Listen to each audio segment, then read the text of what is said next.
Alex, hello. I think we're back. I think so. You sound a little upset today. No, it's just the the internet technology not working out. You sound like Gary Gould. Like, you know what the thing about technology is it keeps the ruckus out, as he would say. Oh yeah. Anyway, Making this 10 times harder than it has to be.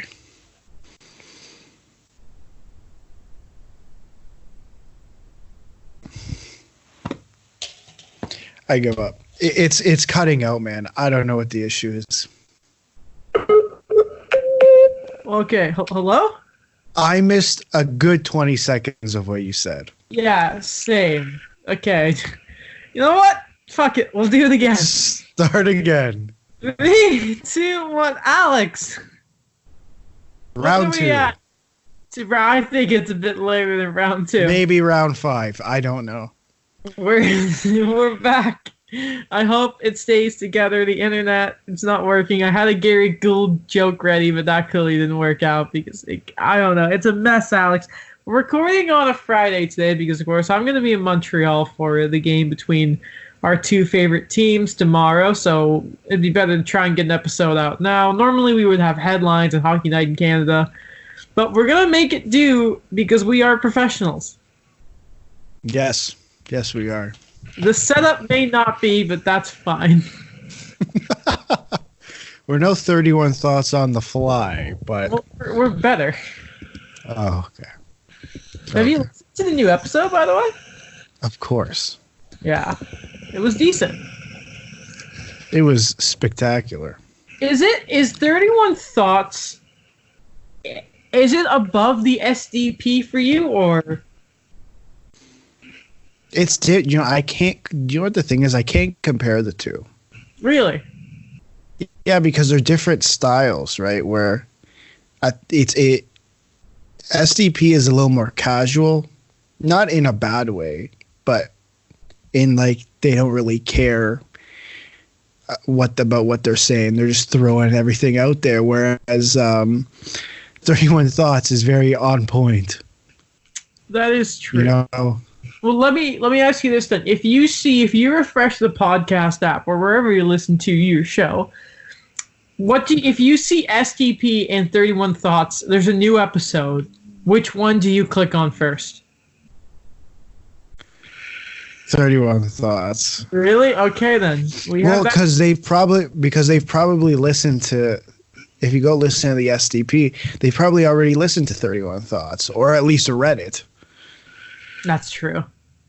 Every Wednesday on Sportsnet.ca, Elliot Friedman, Jeff Merrick, you love to see it. It's like a feature piece, but like a book. He could write a book a week. I'm amazed that Elliot Friedman hasn't written a book yet. Man, he writes 31 Thoughts before the actual 31 Thoughts. Have you ever noticed that? Yeah. The blog is every Wednesday, and the podcast is just whenever him and Jeff decide to get out of bed. Friends of the show. Yeah, but if you go right before the thought number 1, it literally is just another 31 Thoughts from Elliot Friedman. Exactly. He could crush a book out really quickly, I think. In a week, he can do a book a week and just be called 31 Thoughts number 1, 31 Thoughts number 2. You know how comic books, I'll bring it up right here. Right now, I have a manga. It's 3 volumes, right? And, I think it's a bunch of chapters. I think it may be, I can't remember the exact amount, but it's a ton of chapters in these volumes, right? So I imagine that you could just put 31 Thoughts together into volumes, and by the end of his life, Friedman may have, hundreds and hundreds of volumes. Because he's got some thousands. For sure.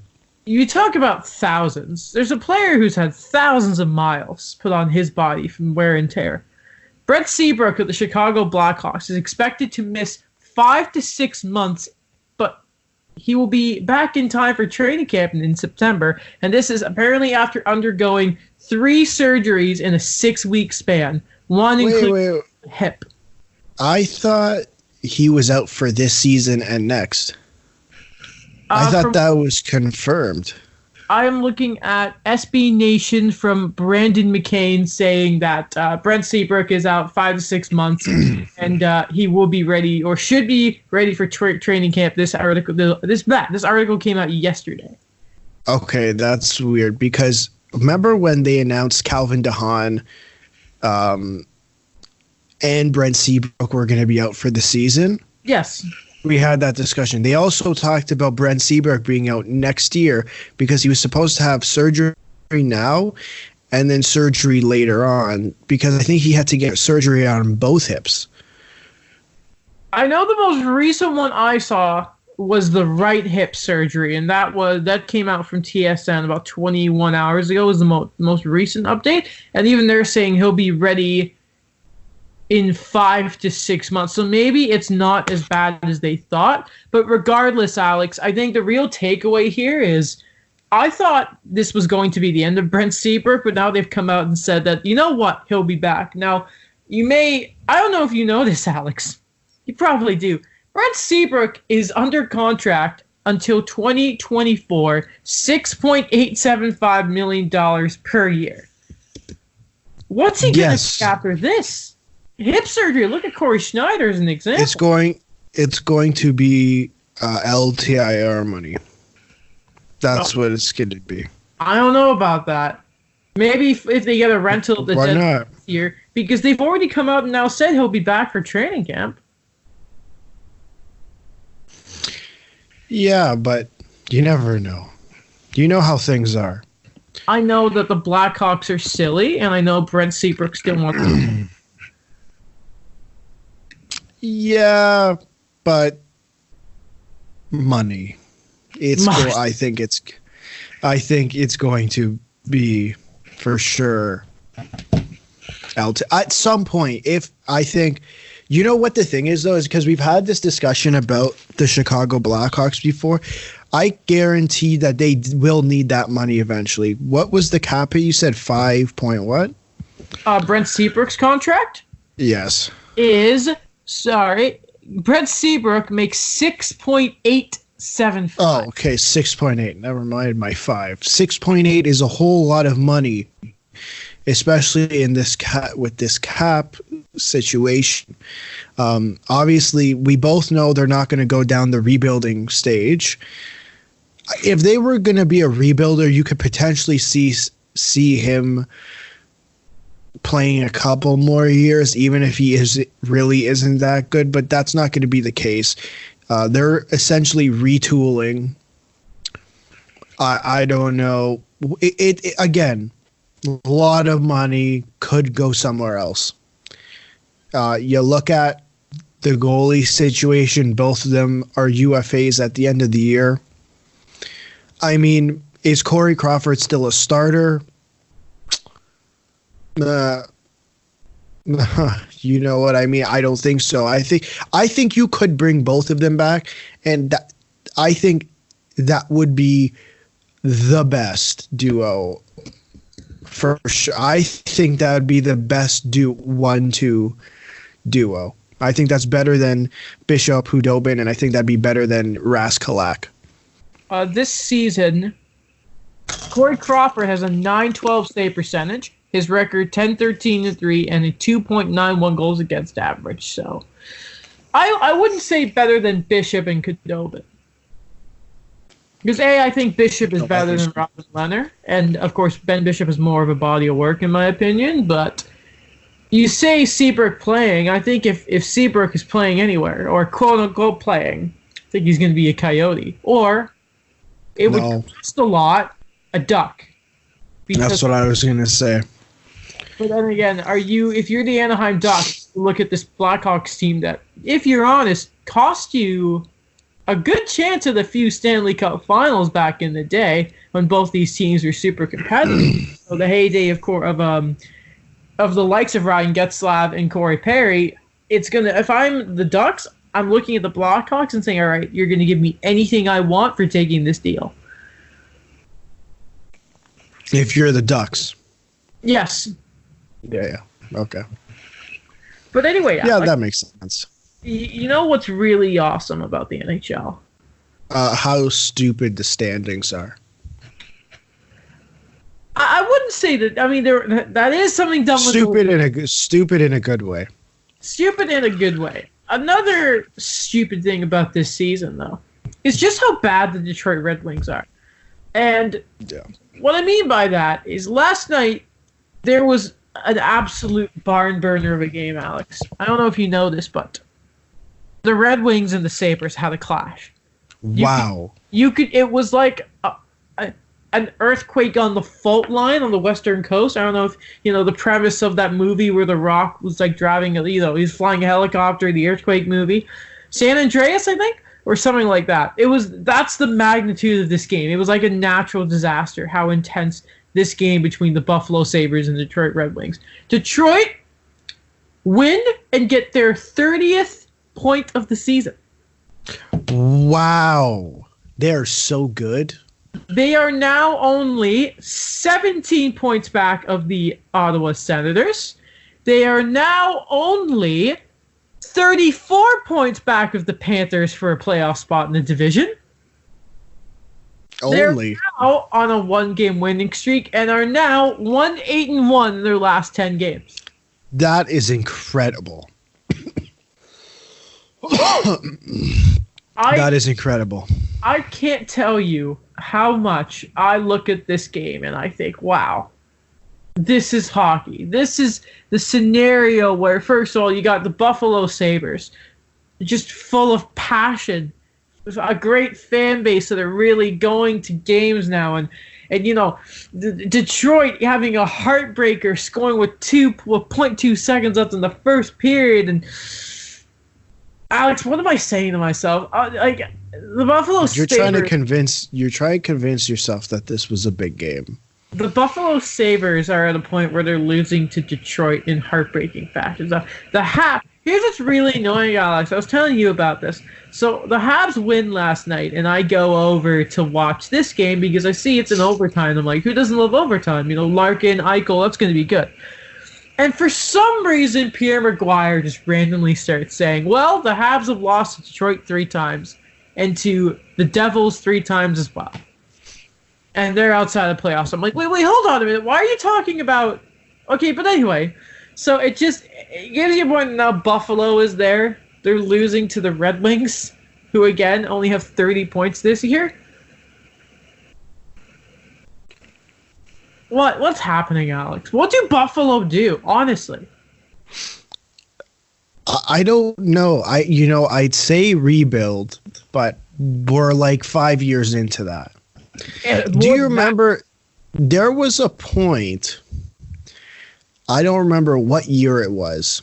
It was within the last 2 to 3 years where people were trying to convince Leaf fans that Buffalo was ahead in the rebuild. Now, they started theirs first. That's the funny part. They started theirs a year earlier, technically. The Sabres they started their rebuild first. And how did they start their rebuild first? When was the last time Buffalo were actually good? I don't know. When was the last time the Leafs were actually good? Yeah, but at least the Leafs were in a playoff series. The Sabres, since I have started watching the game of hockey... They were barely in that playoff series. If you're talking about 2013, is that what you're talking about? Yes, and I know that's not... I know 48-game season. They should have been swept. That team should have been swept in 4 games. In 3 games. No, in 2 games. They were literally on the back of James Reimer. That's it.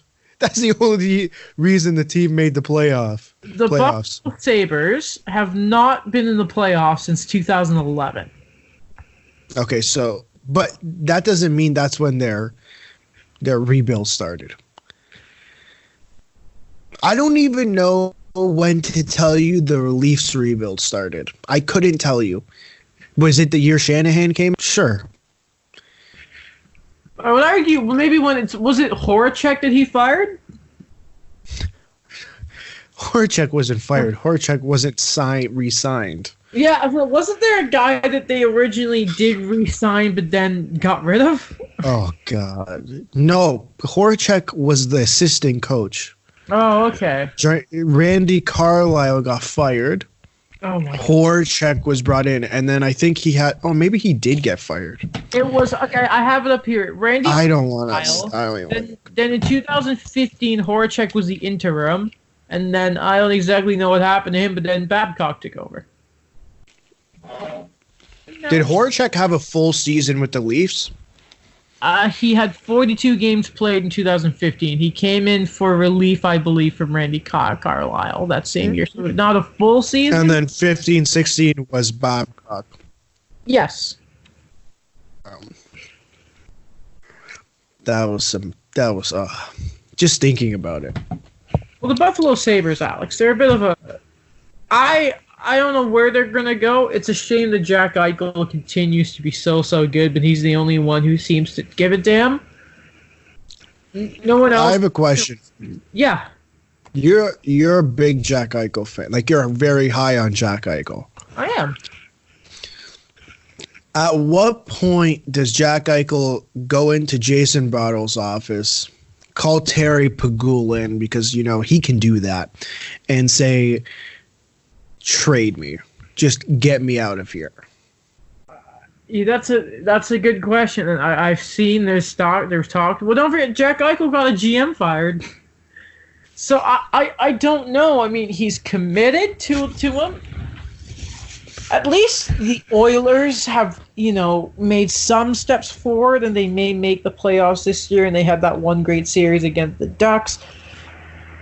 I don't know. He's already visibly frustrated on the ice, so I can't imagine he's going to be there for much longer. I would imagine maybe it's one more year, because maybe after this is when Jack finally goes in there and says, all right, listen, you fix this, and maybe if I'm Jack Eichel, by not American Thanksgiving, because that's when they start going down the hill. Let's say if the Sabres aren't in a good playoff position next season by the All-Star break, maybe that's when Jack Eichel finally says, okay, you get me the hell out of here. I don't know. I don't know how. I don't think you can trade him mid-season. Why? That's difficult. Why? Because that's a whole lot of pieces being moved. Like, obviously, you have one piece being moved, that's Jack Eichel, but you have to move, and I can imagine the pieces that Buffalo could get back for Jack Eichel. I don't think that's something that happens mid-season. I think that could happen at the draft or before free agency or just after. Then would you think that maybe Eichel finally, then this season, if it keeps going? No. Next season. I think if it's another dumpster of a year, then I don't know. He signed long term. He obviously wants to be in Buffalo.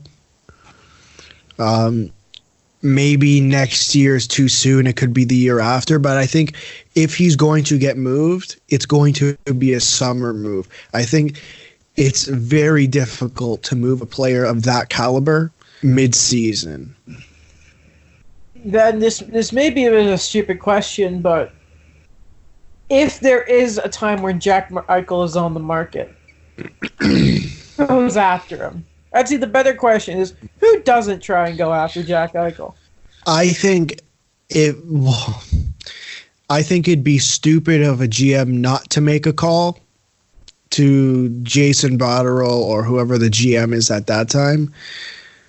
I don't think every team pushes hard, but they wouldn't be doing their job if they did not make a call. I could only imagine that maybe the best thing they could get is, no, how about this? This is what I'm thinking. This is what I'm thinking for a Jack Eichel trade. So the St. Louis Blues give you a call, right? Oh, come on. And one of the pieces they offer you is a Swedish forward who clearly never does not want to leave, a 6'5" questionable prospect, and like a second.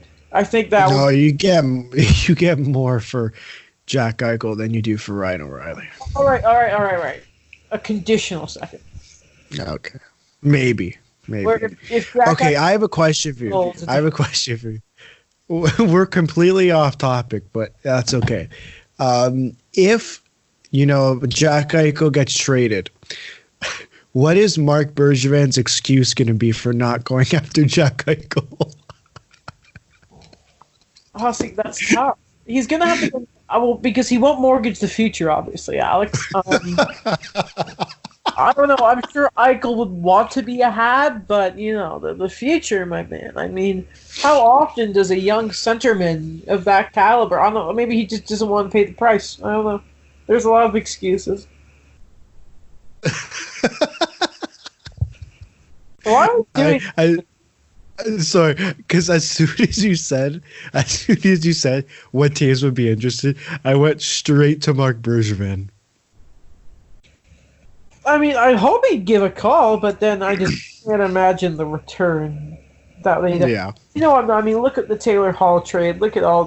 There's a bunch of the last, like the Carlson trade as well. Like, God, I really hope if there is another blockbuster trade with a star player like that some teams start going for quality and not quantity, because that Carlson deal, brutal. Even if he isn't a Carlson deal. Yeah, the Erik Karlsson deal. The Erik Karlsson deal. I mean, you mean the one where they're about to get this contract? Are both pretty bad. You mean the Karlsson deal that's about to get them another lottery pick? Okay, I forgot about that. That's true. That's very, very true. If they get a top 5 pick with San Jose's first rounder, they're going to shove it in everyone's face. I mean, until they trade it away for something.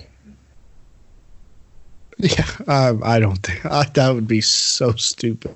While we're quickly on the Ottawa note, good for Bobby Ryan, who is now back practicing with the team. No timetable for his return, but of course, spending some time with the player assistance program. Good for Bobby Ryan. Yeah. Shifting gears here. That's a good little sentence. They're shifting gears.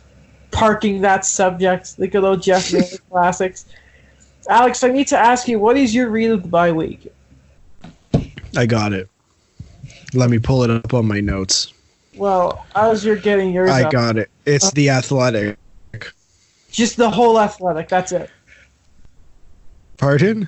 Just the Athletic. Go read everything. No. It's James Myrtle. It's James Myrtle. It's about the Leafs.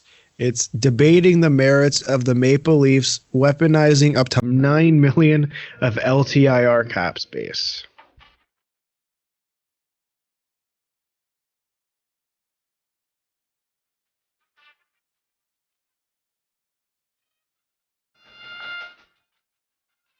Alex? Whoopsies. We're back. God, Alex.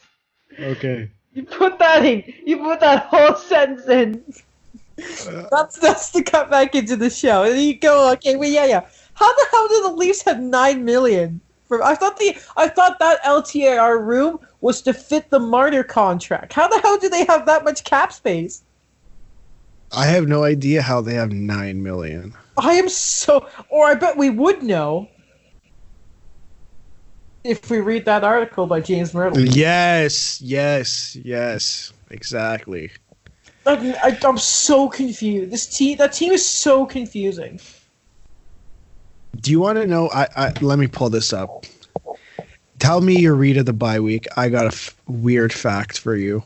All right, mine is also from The Athletic. Ken Weeb, quote, I can make things happen. One-on-one with Patrick Laine on confidence, contracts, and rock, paper, scissors. Yes. Oh, Did you see his quote about Bufflin? no. He said so. I'm gonna paraphrase here. He said something along the lines of, "He makes a lot of money, and we really could have used it." You did not have the reaction I thought you would. Sorry, repeat it again. I read it here. Go. Say it. Paraphrasing, he said that, yeah, Bufflin makes a lot of money, and we really could have used it. Who said that? Patrick Laine. Yeah, exactly what I said last episode. Okay. Wait, Leafs back. did you? Wait, no, they could have. Did you quote Laine, or are you saying like what you brought up? No, that's what I brought up last episode. Okay, sorry, I thought you brought up the Laine quote, and I just completely forgot about it. No. Okay, so there's the estimated salary expenditure, which is what they actually pay the players, not the cap hit, the actual salary for that year. You want to know how much the Leafs are paying this year? Is it $95 million? No, that's their cap hit, projected cap hit. $115 million. 115? $115 million. So, and they, oh my god, that's in just salary. That's because I'm pretty sure the Marner and Matthews deal are front loaded. The Tavares deal is front loaded. I don't know which other deals are front loaded, but those ones. So the salaries are extremely high at the start. That's why it's so high. Signing bonuses for some of these players right now, because I have it in front of me. Sure. Freddie, $3 million. Austin Matthews has a signing bonus of $15.2 million. John Tavares, $14.9. Marner, $15.3. Nylander, $8.3. Kerfoot has one of $4.3. So does Janssen, $3.7 for Kapanen. And Pierre Engvall, $92,500. Same with Sandin and Liljegren. Imagine. You go into work one day, they hand you your check, you open it, and it says $15.2 million. Yeah, guess who else has a signing bonus? If you tell me Cody Ceci, I'm going to hang up again. No, David Clarkson has a signing bonus, $2.25 million. You're welcome, David Nonis. You're welcome. Modified no trade clause, by the way. Again, you're welcome from Dave Nonis. God. You know how Ovechkin's on pace for like 60 goals? Yeah. You think I bet he does it. All right, to know. I bet he does it. I bet he does it. Well, Alex, I'm going to get the NHL standings up in front of me quickly, and we're going to have a little word about this. Just see how the teams are doing. It's not like we're scratching together a segment for the episode here because nothing else has happened. But if I told you that there's a team at the top of the Central Division who is 32-15-8, a 19 goal differential, plus 19. If I said that was the St. Louis Blues, what would you say? I would believe you. Would you, though? Because did you see that apparently Vladimir Tarasenko is skating? That is good. Yes. That is good. You tell me that's not a good thing for the team. I don't think it's a good thing because if I'm them, I'm saying, no, Vlad, go take a rest so I can go get Chris Kreider. Ilya Kovalchuk fit in there, I think. Yeah, because he's 700,000. Yeah. First, I mean, there's a deal to be made for that team to bring someone in. I mean, I say they do it.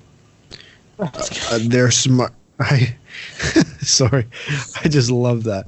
Yeah, I say they do it. I don't know. I mean, there's obviously Chris Kreider. There's Tyler Toffoli. Ilya Kovalchuk. I mean, we'll get to Ilya Kovalchuk later because I know now you want to keep him, but I still don't think that's the right move. All right. It's really funny, Alex. I'm looking at all the goal differentials in the Western Conference.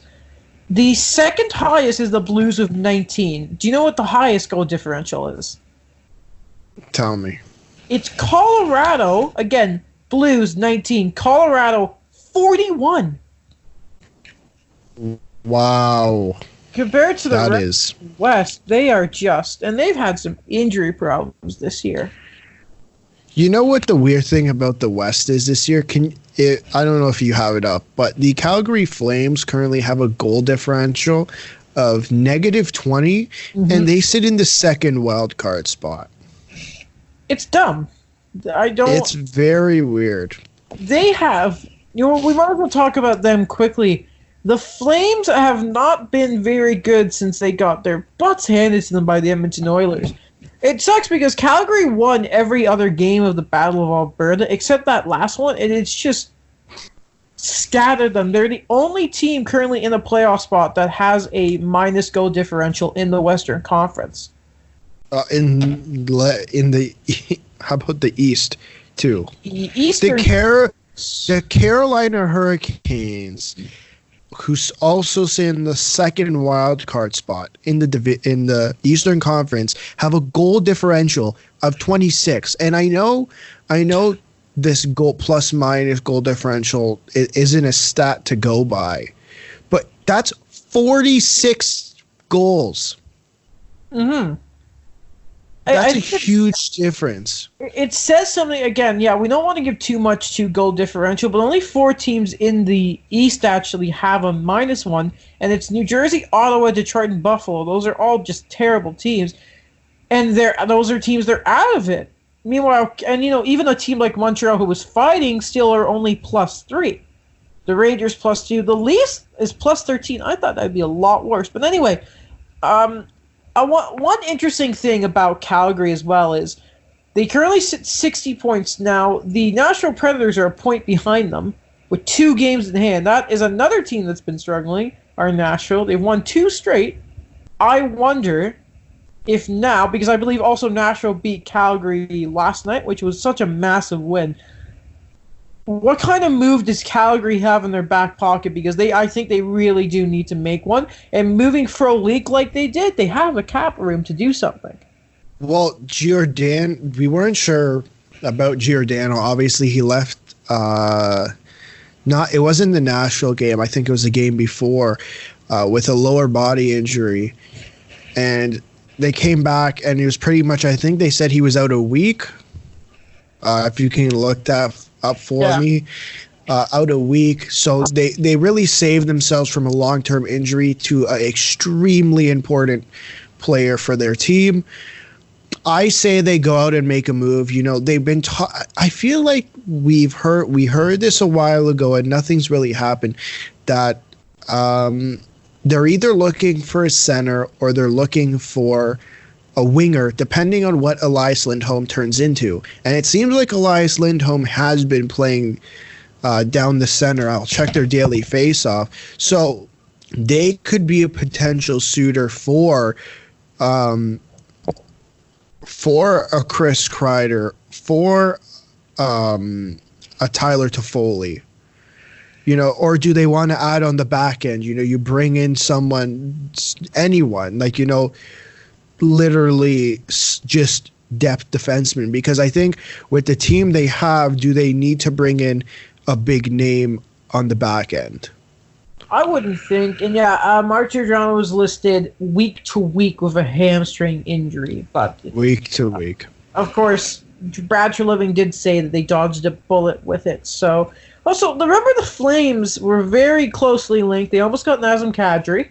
They apparently almost got Jason Zucker out of Minnesota. So it seems to be they've just been close, but no cigar on a lot of moves. And Mark Bergevin will tell you, you start losing patience. And I wonder if the Flames have another disappointing season, if maybe Brad Treliving's job is no longer... Sorry, if it's on the line. And also, Johnny Gaudreau. I wouldn't be surprised if he's not a Flame come next September, but I don't know why. It's just yeah, he's had such a different season. And I think it might have been Friedman on 31 Thoughts who said that apparently they were looking at trading one of their core members if the season doesn't go well. And I don't think you're going to trade Sean Monahan at centerman instead of Johnny Gaudreau, who just seems to do too much whenever his team is in a bad decision. Also, Alex, the Coyotes' first wild card spot, the Chicago Blackhawks, who are three places out of that wild card spot, separated by 3 points. So the West, man, it's still a complete crapshoot. And I want to ask you about the Coyotes. 2-5-3 in their last 10. Of course, they're missing their star goaltender. Taylor Hall hasn't put up the goals, I'd say, but he's still been, I think, just over a point per game. What's going to go on with the Yotes there? Yeah, you look at what they need to do. Obviously, they're missing Darcy Kemper, who is a huge. Obviously, it's a huge loss to the team. Do you look at bringing in another forward? You know, you went. It seems like you went all in for Taylor Hall. I don't think it makes sense to say, "Oh, the season's over." That doesn't look good, especially if you want to bring back Taylor Hall. You know, you go out and make another move. What is that move exactly? Again, there's a whole list of rentals that we've talked about. What's really sad, Alex, is just to shift gears to the Eastern Conference, because the West, we don't care about the Western Conference. I know I said Detroit could go on a bit of a run here, but I just did the math. If they win all of their remaining games they can only get a possible 54 points. So you put that together, they could only have a maximum of 84 points. So as much as I had some faith in the Detroit Red Wings, they're not going to be able to do it. They don't. I was starting to know. I was about to say, do they not have 8? They don't even have 10 wins on the season. No, that is their home record. They are 13, 38, and 4. But anyway, shifting gears to the Eastern Conference. The Penguins and the Washington Capitals are at the top of the Metro. It's currently a dogfight for that third spot. It really, on any given day, could be Columbus, the Islanders, or even the Carolina Hurricanes. So I don't really know what else to say there, except the Islanders are not as hot as they were to start the year.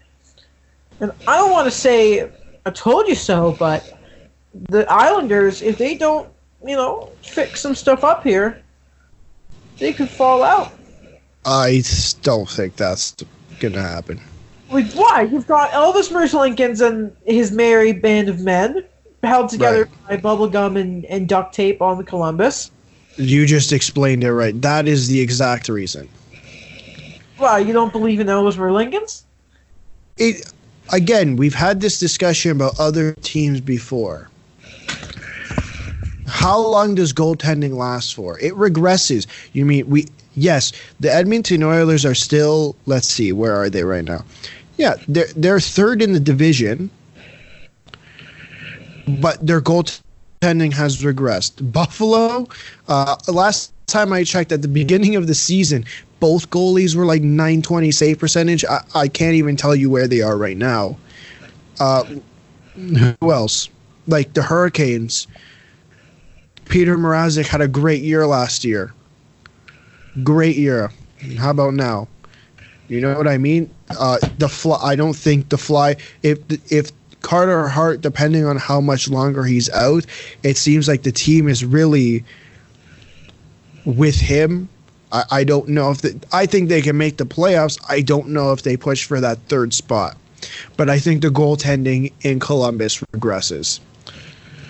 I don't think I'm going to agree with you there, because maybe even if Elvis Merzlikins falls down, which, yeah, that would be safe to assume, but even if he goes to league average, Jonas Korpisalo also has had a .913 this year, and yeah, he's had some injury problems. But if you start getting healthy and even just get some league average goaltending, let's say, that keeps you in that race, let's say the Leafs figure their crap out, one of them or Florida are going to end up falling in that wild card spot, I'd say. I don't think so. What, you're just dead set against... You don't think Columbus are going to get in that divisional spot? No, what I'm saying is I don't think Florida's going to... If Florida does not make the third... If Florida or Toronto don't make the third divisional spot, I don't know if they make the playoffs. They're right now... Okay, they're only 2 points behind the Hurricanes, and they're 4 points behind the Blue Jackets. I did not know Columbus had that many points. Oh, wow. They have 67 points. I don't know. I think Florida and Toronto are battling for that third spot, in the Atlantic. I don't think an Atlantic team makes the wild card. That's true. Well, I don't know, but it's a tough one. Listen, all I'm saying is I like Columbus. I really do. I like Tortorella. Their goaltending is better than Florida's. So even if, let's say, because I am a very strong opinion that I'm pretty sure that the Leafs are going to get in that third spot, right? Mm-hmm. I really do think so. And I look to say the Islanders aren't going to make the playoffs, that means they're going to drop off more than the Blue Jackets and the Hurricanes, and I don't think that's happening. No, I think I was exaggerating there. I'm going to forget about the 3 divisional spots in the Metro. I think those are a given barring disaster, right? I mean, the way the Islanders play is if the Islanders lose a star player, oh wait, they don't have any star players. That's a committee team, so I think that's just me trying to be cheeky with the Islanders, and then Boston and Tampa Bay are Boston, Tampa Bay. That's not a problem. Let's ignore those guys for a minute. Those teams aren't moving. Boston finishes first in the division. Tampa Bay finishes second. Unless something drastic happens. So if we want to take it back, Alex, then let me ask you this, because we're obviously going to talk about Toronto in a little bit. And you're normally quite honest about your team here. Do you see the Leafs, and of course we haven't seen Jack Campbell even play yet, but knowing what you know about your team and how they're coached by Sheldon Keefe, do you think the Leafs are going to eventually get that third the third divisional spot, or do you think it will be the Panthers? Let's figure out that. I think they get the third wild. I think they get the third wild card spot. Third divisional spot. Okay. So let's then say that the wild card race, because the Flyers are still right there. So then let's say it's going to be a dogfight. That's 4 teams. Yes. Then it's going to be a dogfight between the Panthers, the Hurricanes, the Blue Jackets, and the Flyers. Wow. And they are... That's messy. And they're separated by 2 points right now. Flyers in Carolina 65, Columbus 67, and even when you bring in the Panthers, that's 64 points. Still only a point behind, and they have a game in hand over all those teams. I have no idea which teams are going to make it. Give me 1 second and let me think about it. All right. Let me look. About it. I'm also going to point out Sorry, go ahead. Go ahead. Here's the thing: is Sergei Bobrovsky is kind of turning it on lately, and I'm now going to contradict what I'm about to say, what I said before. I think if Sergei Bobrovsky keeps it on, they make a wild card spot. I'm just quickly looking at. Do you have his last 5 games in front of him? I don't. I can get that for you. All right, because I just want to make sure, because I saw Hockey DB and his save percentage is still below 900. So I'm a tad worried there about him. And I like Carolina a lot. He's 2-1-2 in his last 5. What's his save percentage looking like?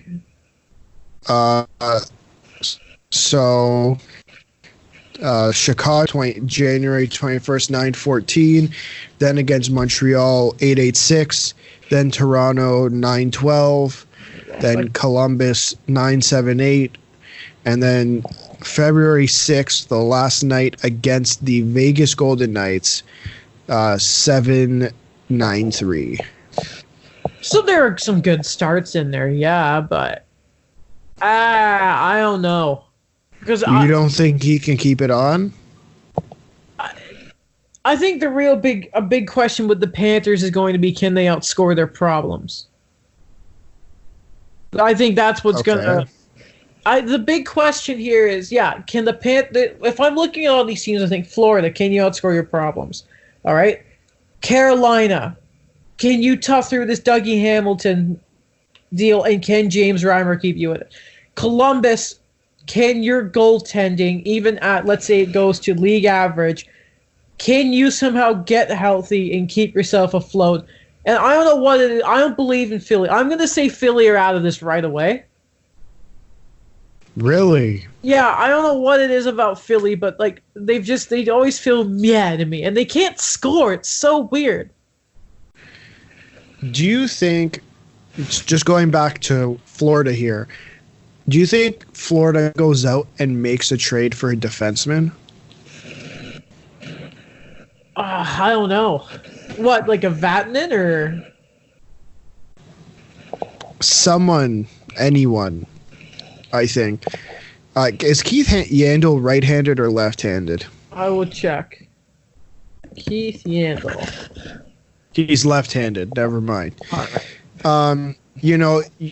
I have their defensive pairings up. You have Yandel, Ekblad, Riley Stillman, Anton Stralman, Michael Matheson, and Josh Brown.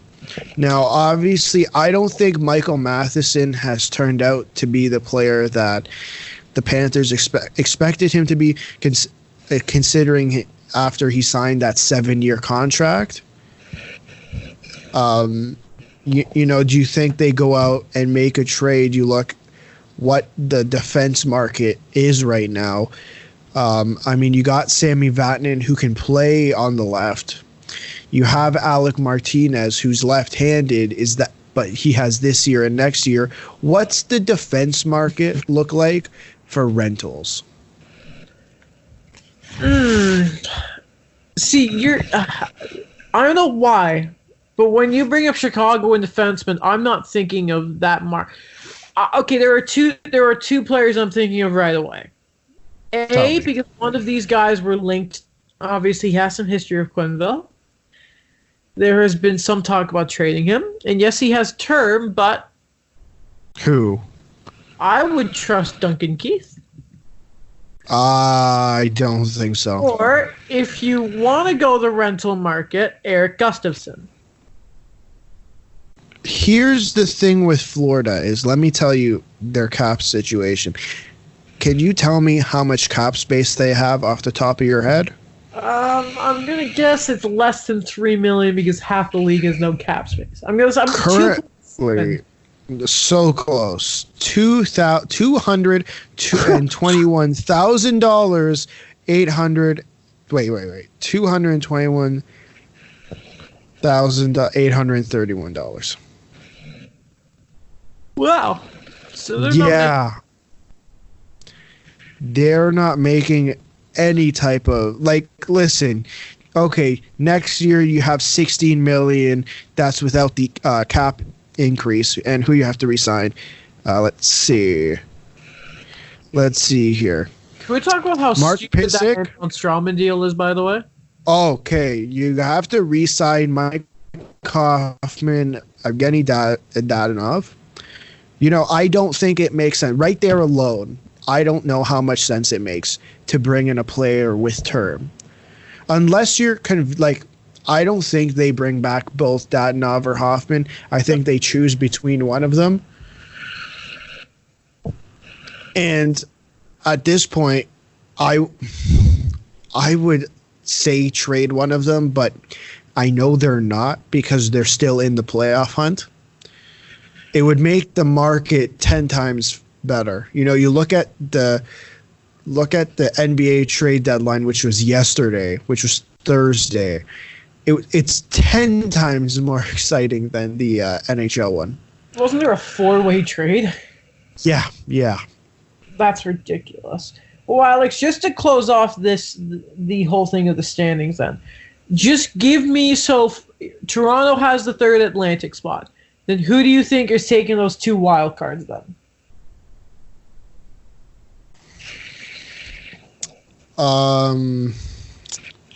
Columbus and the Panthers. I changed my mind. The Panthers are going to make the playoffs. And you I don't think as well. Pardon? And Columbus, you're saying? Yeah. Why? I don't think. Columbus. Well, I think they're similar in a sense to the Islanders in that it's not a 2 players scoring. Everyone is scoring. The only doubt I have with the Blue Jackets is their goaltending and the fact that there's not a whole lot of total experience going on there. Fair enough. Whereas, and I don't think the Hurricanes are. I think the Hurricanes are going to miss, and the Flyers. By the way, if Carolina make the playoffs, if we're both wrong about this, they're going to the conference finals, by the way. They're going to win the cup if we're wrong about this. Oh, of course. Now, Toronto, Montreal, Alex. There's 2 big things to talk about. A call-up and a trade. Where do we want to start? We can go with the call-up. All right. Can you just give me a second here? All right. Hold on a minute. Jake Evans! Jake Evans has been called up, ladies and gentlemen. It's happened. It's about damn time. Former captain, Notre Dame, Frozen Four finalist. 7th round pick. That is drafting, ladies and gentlemen. Move over, Andreas Janssen. Right-handed, coach's player. Not the fastest, not the best shot, but damn it, he's a player. We're 71. Laval's leading scorer. Let me just bring up some more stats about Jake Evans here. Finally. 1996, June 2nd. Toronto born. But they passed on him. That's right. This guy. What year was he drafted? 2014. 207th overall. That is the 4th last player in this draft. Ladies and gentlemen. The same round as the likes of Pierre Engvall, Andre Kasha, Victor Olofsson. What a 7th round. Oh my god. That's a really good 7th round. But anyway, Alex, he was good. He was playing with Kovalchuk and Domi. They were good. He was keeping up.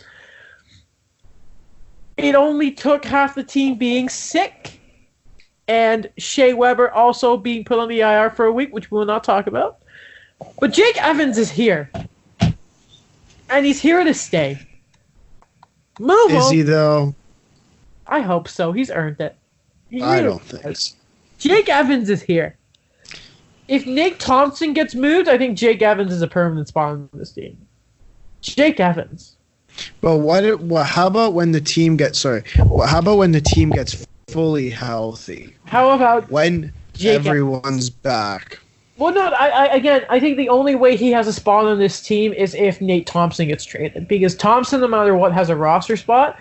But how about Paling? When Jonathan Drouin comes back? He plays... Paling will probably be sent down. It really... Well, first of all, here's what should happen. Nick Cousins, Nate Thompson, and Jordan Wheel should all be traded. And then you make room for those young guys down the stretch, because... Don't be delusional. Because, Alex, I started my sentence what should happen, because... Also, the NCAA season, I think, is actually done pretty... It gets done towards, February or something? And the Badgers are not good, so Cole Caulfield needs a spot as well. Now, again, this is what should happen, Alex. We've had this last week. We had a really good talk about what should happen. What should happen, Alex, is Ilya Kovalchuk should get moved, and I think he will get you a second because Eric Engels wrote a piece about some teams who are interested in him, and I think it would, with the interest, you could get a second, maybe even a fourth as well. Maybe make it conditional. I don't know. But, legitimately, I think you can get a second, no issue for Ilya Kovalchuk. See, when I watch a hockey game, I'm like, I love this guy and I want him to stay. I think he has 11 points in 13 games. But then you take a step back and you realize, oh no. Stop it, guys. Stop it. We all need to take a second here. Take a step back and realize the good of this team. Now, the Habs are 7-3 in their last 10. You can say what you want. You can say how they're only 4 points behind the Leafs, but the Leafs have 2 games in hand. And listen, okay, the Habs have been really, I think it's 8 of their last 11 they've won, but they need to go, I believe it's now 21-9 to make the playoffs, or to reach about 97 points. It's not going to happen. Shea Weber, as I said, is out for at least a week with a lower body injury. Jonathan Drouin should be back either tomorrow or Monday, but it doesn't matter. They came back 3-0 to beat the Devils, of course. They, of course, beat the Ducks in the overtime yesterday. Carey Price had a 2-pad save. Hope you saw that, Alex, didn't you? Right? No. Saw that? No. Why? It was a great save. I wasn't watching hockey last night. His save percentage has been above .920 since December 1st, ladies and gentlemen. So, have some respect. This is what this season has become, Alex. After December 1st. That's exactly what this is. And he had a .914 in October. You know, if you took away if you took the 1 month. 8 game, if you took the 2 8-game winless streaks, you know, this team would be in a completely different spot. Buddy, if they win a quarter of those games, they're in a playoff spot. That's what's so annoying.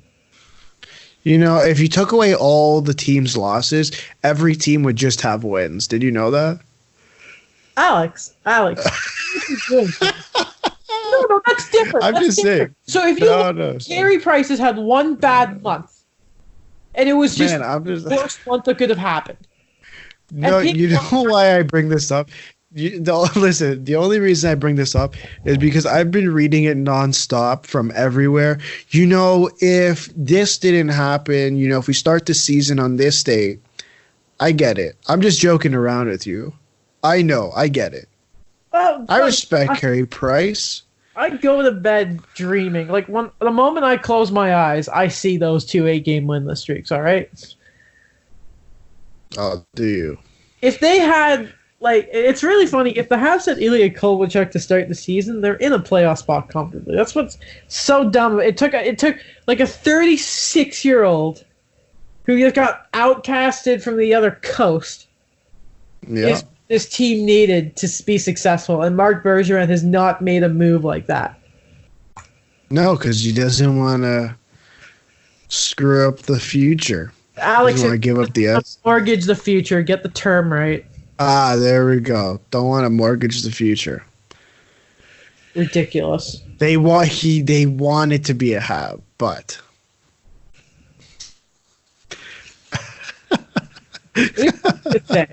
I mean, what is this team? Like, nothing has changed from our last show. Nothing has traded. Nothing has changed. I mean, like, this podcast... You're right. There's going to be no trades. You're right. You're right about that. This podcast may or may not exist in about 48 hours, depending on how this game tomorrow goes. Because say what you want, tomorrow is a big game no matter how you look at it. Yes, it is. I mean, it has not, to be honest, from my end, it has nothing to do with it being against the Canadians. Tonight's game against the Ducks is also a big game for the Leafs. Which every game from now, by the way, the Leafs have no excuse. Yeah, every game from now until the final game against the Canadians on April 4th, are big games. It doesn't matter what team they're playing.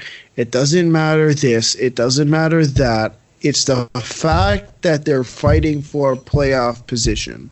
May I paint a picture for you quickly? Go ahead. So I believe John Gibson was in net for the Ducks last night. So they've played back to back. Thank you. So, thank you for taking John Gibson tonight. Last night. You're welcome. So that means the Leafs now have a new goalie who is going to start tonight against the Ducks who are on the back half of a back-to-back, and they're either going to play Ryan Miller or John Gibson, who will be playing in back-to-back nights. So, Alex, I think the right thing to do would be talking about the trade. That would probably be the right thing to do. Because we get the Rangers game, but honestly, who cares? Kyle Dubas. I can tell you. I'll tell you exactly. Okay, remember the spiel I gave last episode? Which one? Yeah. Well, yeah. Should I just reinsert it just for the Rangers game? Sure. Because that's pretty much what I would say. But I'm not. So let's just skip that, the Rangers game, same old stuff. If you are living under a rock or some reason have been sleeping for the last 48 hours, the Leafs have made a trade. Mm-hmm. They traded Trevor Moore, a third-round pick this year, and a conditional third-round pick next year for Jack Campbell, backup goalie, and one Kyle Clifford. Now that condition is if Campbell wins 6 games this season, that third becomes a second, or if Clifford resigns, it becomes a second. I'm pretty sure that's the condition. I have some interesting facts. Clifford also has 50% of his salary retained. 50% of his salary. I have some fast facts. All right. Good to know, Jenna Fisher. Want to hit us with some fast facts? I just wanted to see if you'd catch on. Number 1, Jack Campbell was actually the first player Kyle Dubas traded for in the OHL. 19-year-old goalie for the Sault Ste. Marie Greyhounds. And number 2, Kyle Clifford was Kyle Dubas's first client as an agent. I think he was his first client. He was, yes. Those are my 2 fast facts. Now let's get to the trade. If you've been listening to this podcast since episode 1, you know that the Leafs desperately needed a backup goalie who wasn't named Michael Hutchinson and who was not named Garrett Sparks. Or Casimir Kaskisuo.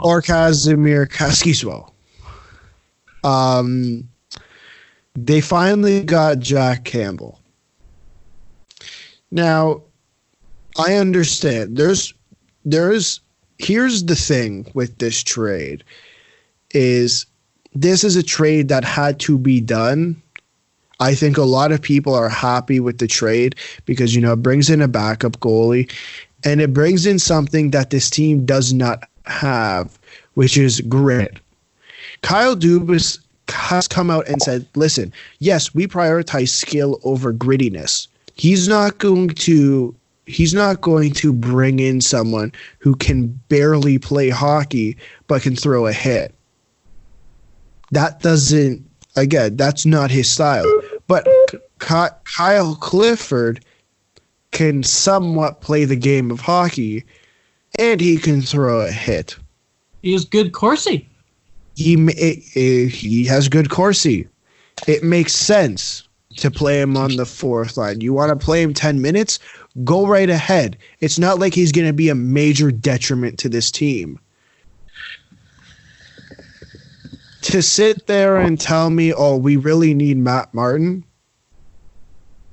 I'm sorry. I love Matt Martin, you know, the years he spent on the Leafs. But no, it doesn't make sense. Said that?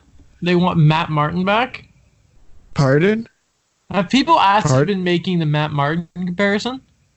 Last year, people were asking to bring Matt Martin back. By the way, just one more little tip. If you're pulling the Jenna Fisher thing, I want to pull out the Angela Kenzie little notes. A little snippet of this deal. Next year, Jack Campbell has an extension that kicks in, which fulfills the expansion rules for the Leafs needing to expose a goalie. So, perfect. Thank you. Yeah. Listen, there's been, at the end of the day, I don't think you can sit here and tell me any deal is perfect. I'd highly disagree with that statement that every deal is perfect. So I'm going to go in on this deal a little bit. Let me be clear. I love the deal. It fixes it fills two holes that team has been for how long have I been complaining that this team needs to fill? It fills the grittiness and it fills the backup goalie position, unless he shows me something tonight that is worse than Michael Hutchinson.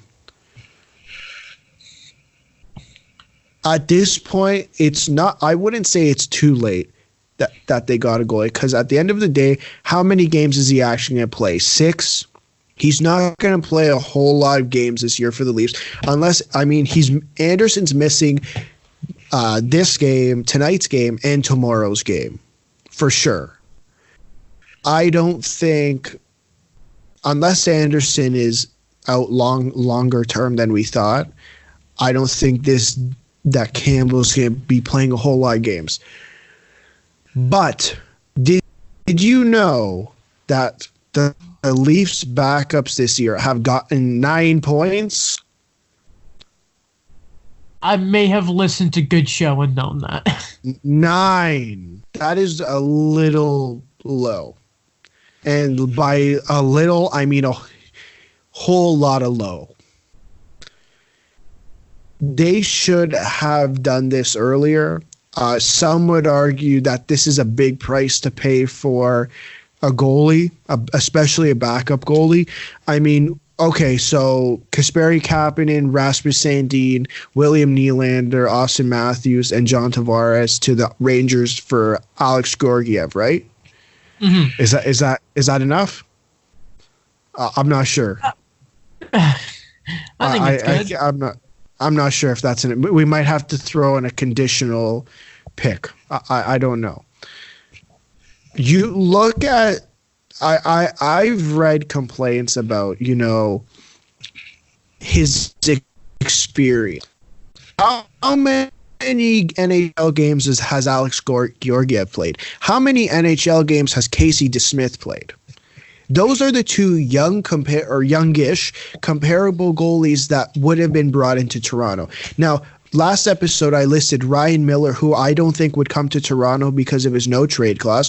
Jimmy Howard, who I don't even think he has 5 wins this season. He has 2. He has 2 wins. Okay. And Craig Anderson, who I don't think wants to leave Ottawa, and I don't know if Toronto would be the place for him.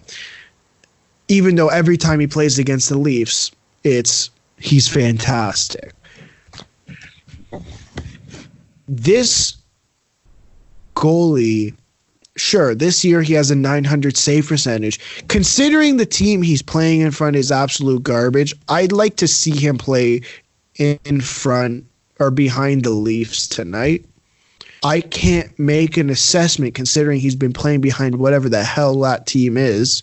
Like, sorry, Drew Doughty and Anze Kopitar, but it's not the LA Kings of 3 years ago.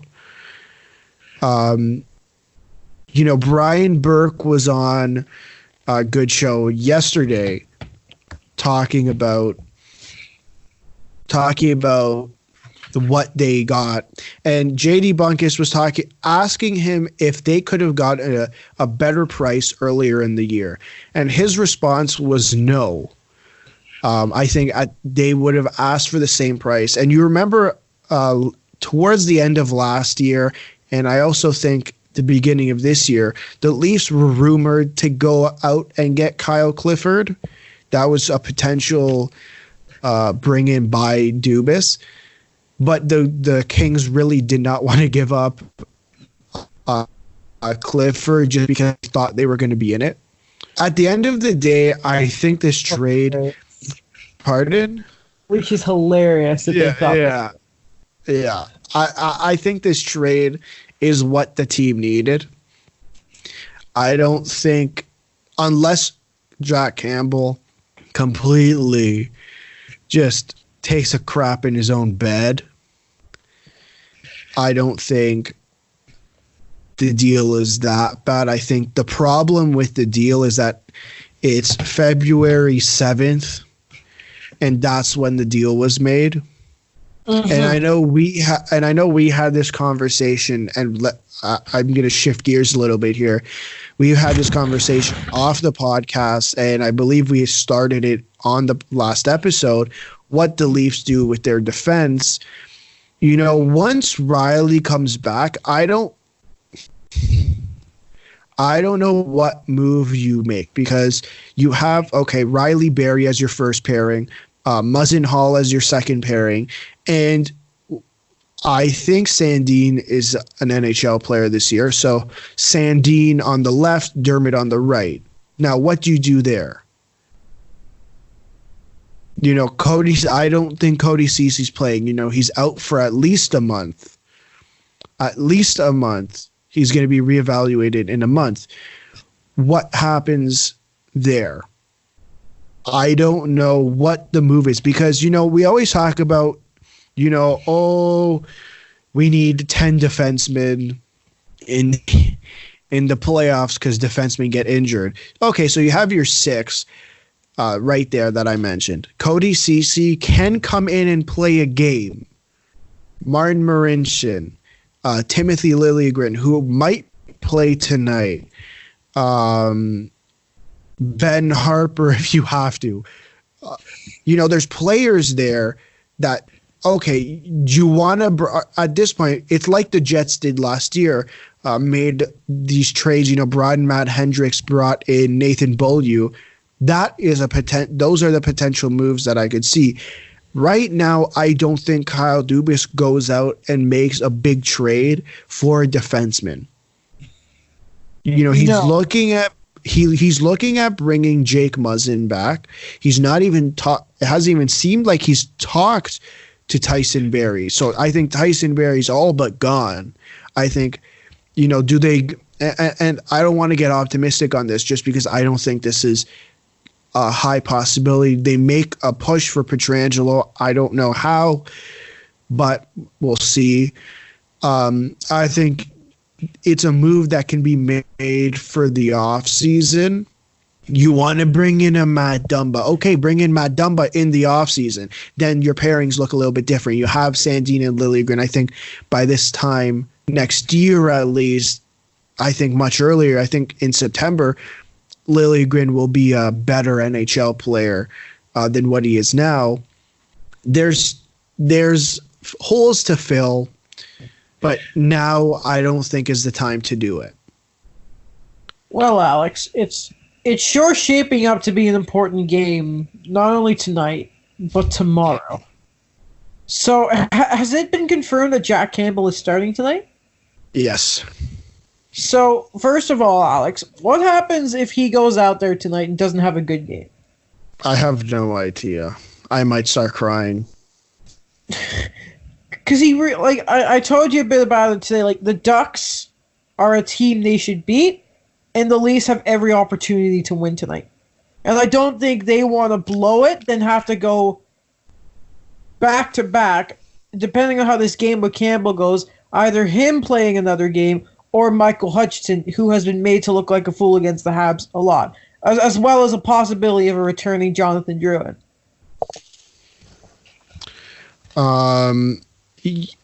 I don't think Campbell plays back-to-back, even if he has a good night. Tonight, I don't think he plays back-to-back. I think either way Hutchinson plays tomorrow. I don't know how much I like that, but it is what it is, man. Like I said, pardon? Go ahead. Sorry. At the end of the day, I said this before, every single game is important. No matter what team you're playing. You could be playing the Detroit Red Wings. I don't care. We had this discussion. I had this discussion yesterday with someone because we were talking about the Leafs, and he's like, yeah, man, like they suck. He's like, on paper, they're a great team. And I said, yeah, but on the ice, it has not worked yet. You know what the issue is? We've talked about it. I think would be my third straight episode talking about it, is this freaking killer instinct. This maturity level to say, hey, we're not even in a playoff spot right now. Wake up. Because this city is not going to find it funny when you're not in the playoffs. It's going to be a real kick in the balls if the team doesn't make the playoffs. I think a kick in the balls is putting it a little light. Yeah. Okay. It's a disaster. 5 kicks in the balls. 5 to 20 kicks in the balls. What were you saying before? Well, okay then. Let me ask you this then. Okay. What do you expect out of the Toronto Maple Leafs tonight, as a whole, as a group? Okay. What I expect out of this team tonight, so I know I keep going back to this point, but what I expect out of the team tonight, what I expect out of the team tomorrow night, what do I expect out of the team their next game, the game after that, until game 82. I want to see the entire team give a crap. I don't want to see these stupid defensive errors. I don't want to see unnecessary pinches.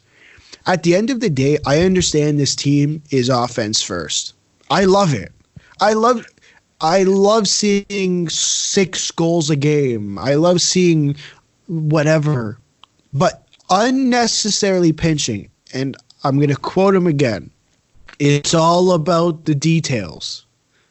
It's all about the details. He's not wrong. This team doesn't focus, and I thought, at first when he kept not shoving it down my throat, but throwing it in the face, is okay, details, yeah, that's fine. But you sit there and watch the team play, and you see times where, okay, unnecessary here, unnecessary there, unnecessary here. Well, no wonder things aren't going your way. You're not playing like you're supposed to.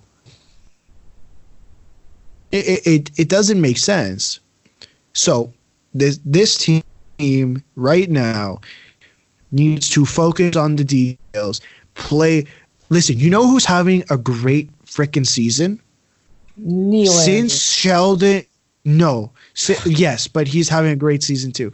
But since Sheldon Keefe has got Brian in, Austin Matthews is having a stellar season, and I feel like obviously everyone is still talking about Austin Matthews. He's scoring he's almost at 40 goals, but his two-way game has very much improved.